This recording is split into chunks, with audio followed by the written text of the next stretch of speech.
Just a minute, ladies and gentlemen. I think something is happening. Given the situation in Russia and the explosion of tensions around that, I guess I should put out there we've talked in the past about geopolitical things maybe being related to this. Is the Russia situation in any way related? It could be a huge distraction. It could be an argument over who's dealing with what faction above us, because we know the factions are here. We can actually bring them into the Texas cube and the long box cube have been mega sighted for the last 2 months, and they dropped in orbit. And they're more visible, and the more of the craft. And I'm not talking the little saucers flying around. I'm talking about the big Carillion cruisers, the big, galactic cruisers. And I think it's a huge distraction on one hand, and on the other hand, if you take into account the planetary effects of the passing planets, which is making everybody sore and very aggressive, I could see why Putin is doing what he's doing. Older people have some forms of dementia, and that does not allow them to see life as it truly is, and they could be behaving poorly. And I'm not in Putin's corner at all. Right. Yeah. No, of course. I can't believe that someone would actually, in this day and age, think that they would have the right to annex an entire country and then blast people the hell out of the way he's doing. I don't think this is cool in even the most remote. And I'm, on one hand, agreeing with Biden, and on the other hand, I wish we'd kind of actually get in there and stop it. But, you have to draw the line someplace. We don't want to end up in World War III, and yet we've already known that World War III could be listed all the way back to the beginning of the Taliban and all of this. So, it just depends on how it's written down in the history books 30 years from now. Yeah, I guess and it could all mishmash into one porridge. Yeah, that's true.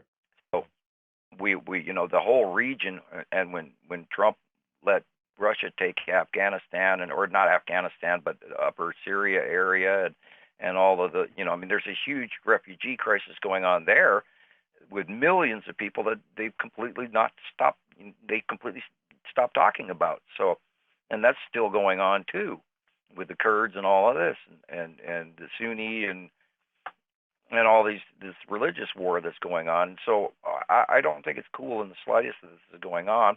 And if he uses nukes, oh my God! And of course, that's got everyone on edge. And it's scary that we've allowed our world to become, and yet there's a lot of us that need to step up and actually get with the program and come the hell off, stop watching TikTok, and actually become involved in our world around us, because there's a lot of crap going on. And I don't want to get crazy, but we need to be involved. Yeah, and I hope the Russians. Go ahead. I hope the Russian people get involved. Yeah, me too. Yeah, we were talking, I want to say it was before the show started, I was asking if one of the great filters for life in the universe might just be being stupid, because it seems like we're invested in actively hurting ourselves. There is a lot to the statement, ignorance is bliss. I can tell you, because I don't socialize well, because I know a lot of stuff that I wish I didn't know. And then, of course, I wouldn't be able to work the way I do if I didn't know it. But I'm glad, on the other hand, because, I'm here to, get this information out. And this is why I don't do this for profit or sell books or T-shirts or any of this other crazy crap, because I'm trying to stick to a level of credibility, and why I stuck my face on it. And yes, I'm really putting my nards on the chopping block. But I've always felt it's very important to be as generically open as you can be, and not completely put your head in the guillotine. Yeah. Yeah, if you're rallying people, if you're rallying people to a cause, you have to be transparent.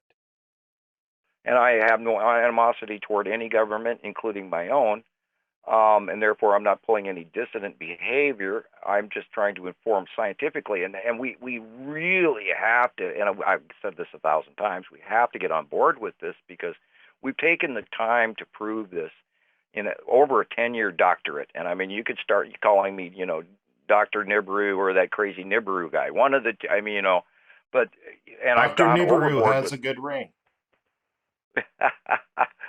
Because we've done a doctorate here. We have done an everyday research project for over 12 years now, and we are not wrong. And you can, and I'll plug Nibiru Followers Anonymous on Facebook. and I believe she also runs on YouTube and probably even TikTok. Um, she does a great job of doing. She takes comparative. She has more time than I do in certain cases. She takes the stuff that I put out and then puts my drawings and actual sightings that we all share and post together because she's a sister site. And she does a great job. And we've done so much comparative work that are exact matches over the last 12 years that you can no longer deny that this is all factual. And people, here I come again, have to get on board with the fact that we have really proven this. And you got to look at the dark areas of the sky first. You can't look with just the sun because A, you'll be blind, and B, you won't see the rest of the stuff that's going on either side.